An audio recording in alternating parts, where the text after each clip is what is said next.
سلام، این قسمت میخوایم در مورد بزرگترین مشکل علم تکامل و داروینیسم تو بازه زمانی خودش صحبت بکنیم. مشکلی که هیچ وقت حل نشد توی زمان عمر داروین و داروین به مرگ جاهلی مرد. من بنیامین فرانی هستم و اینجا بایوفیلیاست.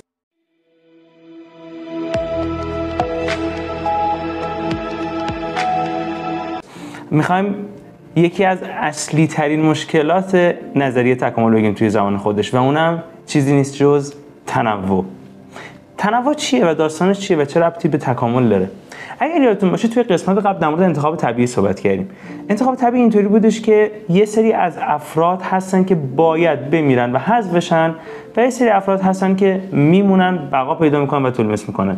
علتش هم گفتیم اینه که همیشه تعداد افرادی که ناشی از تولید مثل به وجود میان خیلی بیشتر از ظرفیت محیط، خیلی بیشتر از ظرفیت محیط و همینه که همیشه یه سری بمیرن و یه سری زنده بمونن.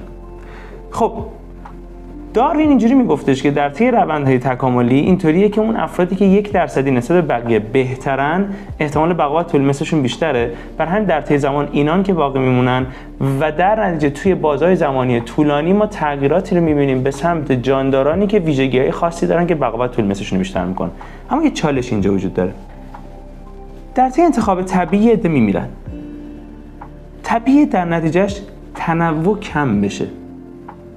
و اگر تنوع کم بشه انتخاب طبیعی هم معنی نداره. یه دقیقه فکر بکنین.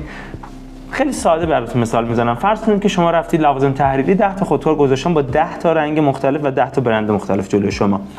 پولتون محدوده، پس به تبع 2 تاشو میتونید انتخاب بکنید و 8 دیگه‌اش رو نمیتونید بگیرید. به عبارتی نسبت به حالتی که 10 تاشو میتونید بگیرید، تنوع نهایی چیزی که دست شما میاد که 2 تا خودکار بیشتر نخواهد بود خیلی کمه. این نتیجه اثر انتخابه. یعنی کلا شما وقتی یه چیزی انتخاب میکنی، یعنی یه سری رو ور می‌داری، یه سری رو ور نمی‌داری، خب تنوع کم میشه. حالا نکته قسمت بعدی جالب قضیه کجاست؟ طبیعتاً اگر تنوع وجود نداشته باشه انتخاب هم معنی نداره. یعنی یه دقیقه فکر بکنید. رفتید توی فروشگاه و 10 تا خودکاری گذاشتن جلوتون عین همن. هیچ فرق ندارن، عین همن، رنگشون یه چیزه، برندشون یه چیزه، همه چیزشون یه چیزه. آیا اینجا انتخاب کردن معنی داره؟ نه، هر 2 تا خودکاری که بردارید یکسانه. اگر تنوع وجود نداشته باشه انتخاب معنی نداره. اگر بین جانداران مختلفی که وجود دارن تنوع وجود نداشته باشه، نتیجتاً جانداری نیستش که نسبت به بقیه یه ذره احتمال بقا و تولید مثلش بیشتر باشه و در نتیجه روند انتخاب طبیعی که داروین میگه شکل بگیره. خب داستان هنوز تموم نشده. قضیه از اینم بدتر میشه. توی بازه زمانی که داروین زندگی میکرده هنوز علم ژنتیک و مندل مطرح نشده. مندل بعداً براتون توضیح میدم، یه کسیه که در مورد ژنتیک به پدر علم ژنتیکه. اون موقع ذهنیتی که نسبت به وراثت صفات داشتن یه چیزی بود تحت عنوان آمیختگی صفات. یعنی چی؟ یعنی اینکه صفتی که در نهایت فرزند میگیره یه چیزی حد وسط پدر مادرشه. خب معمولا ما هم ذهنیتمون همینه دیگه. بابای قد بلند باشه، مامان قد کوتاه باشه، بچه متوسط میشه. بابای رنگ پوسته سیاه باشه، مامان سفید باشه، بچه شیری کاکائویی میشه.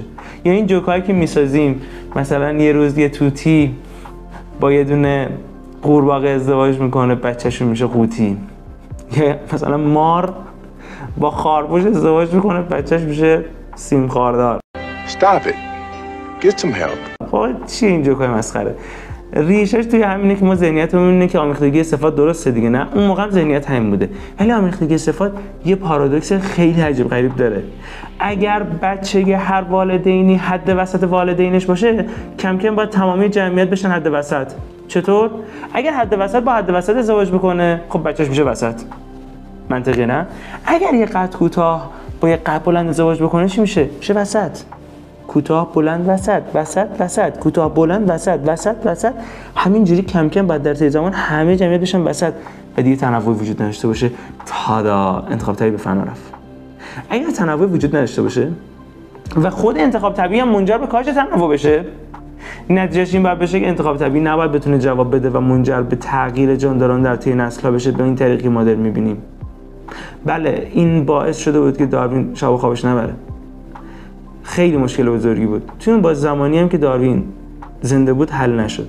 چطور؟ خیلی جالب بدونید بازه عمر داروین یه چیزی بین هولوش 1810 تا 1880 خورده‌ایه و یه بنده خدایی به اسم آقای مندل که توی اپیزودهای دیگه‌ای در موردش براتون صحبت خواهم کرد که پدر علم ژنتیکه، توی تقریبا همین بازه زندگی میکنه. یعنی مثلا شاید بگیم 1800 دوباره مثلا 20 تا 1890، اونم همون هولوشه که داروین میمیره.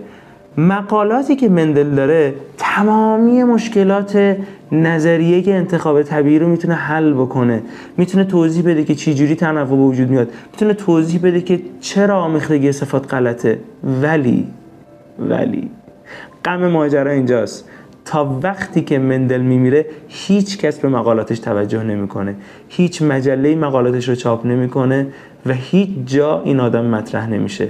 داروین فوق‌العاده آدم کتابخونی بوده و کتابخونه‌ای که داره به حدی بزرگه و تعداد کتاباش به حدی زیاده که باورتون نمیشه.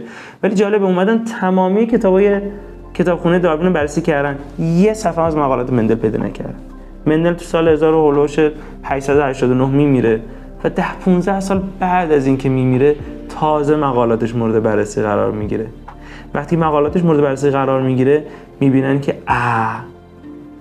وراثت اون شکلی که فکر میکردیم نیست و بر حسب وراثتی که مندل توضیح میده و مفهومی که مندل تحت عنوان ژن مطرح میکنه میتونه تنوع وجود داشته باشه و تمام مشکلات داروین حل بشه. ولی داروین میمیره و این روز خوش رو نمیبینه.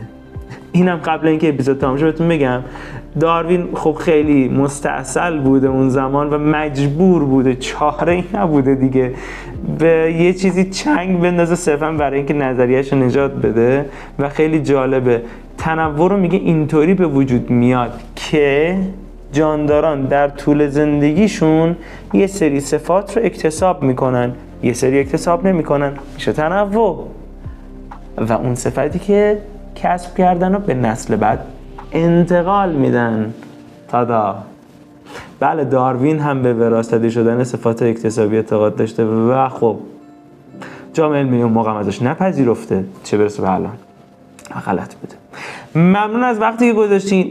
این اپیزودمون هم تموم شد.